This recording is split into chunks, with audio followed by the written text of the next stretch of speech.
It-tkabbir ekonomiku jpoġġi pressjoni fuq l-infrastruttura tal-pajjiż u wkoll għalhekk li fil-baġġett tas-sena d-dieħla dan is-settur se jkun priorità. Kien dan il-messaġġ tal-Ministru għall-Finanzi Edward Scicluna meta tnejn filgħodu ltaqa' mal-imsieħba soċjali biex magħhom beda jiddiskuti l-baġġett tas-sena d-dieħla.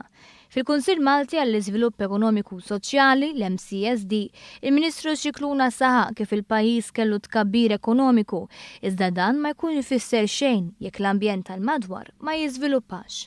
Scicluna li rendi kont tal-qagħda finanzjarja tal-pajjiż u kif is-surplus miksub is-sena li għaddiet mistenni jkun sostnut din is-sena u d-dieħla, tenna li dawn huma sfidi ġodda li l-Gvern qed iħares lejhom b'ottimizmu.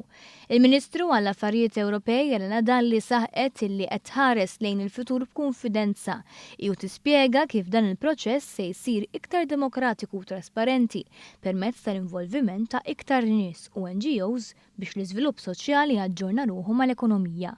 Esprimiet ukoll il-bżonn li f'dan il-budget fis-settur tal-ugwaljanza fosthom il-family friendly measures ikomplu jingħataw priorità. Minnaħa l-oħra segretarju parlamentari responsabbli mid-dialogu soċjali Aron Farrugia spjega kif id-dialogu bejn dawk li fil-pajjiż joħolqu l-ġid jimxu id-fit ma' tkabbir ekonomiku. Saħaq fuq kif il-Gvern jemmen li waqt dan il-proċess ta' diskussjonijiet l-ħna tan-nies għandhom jiġu mismuha.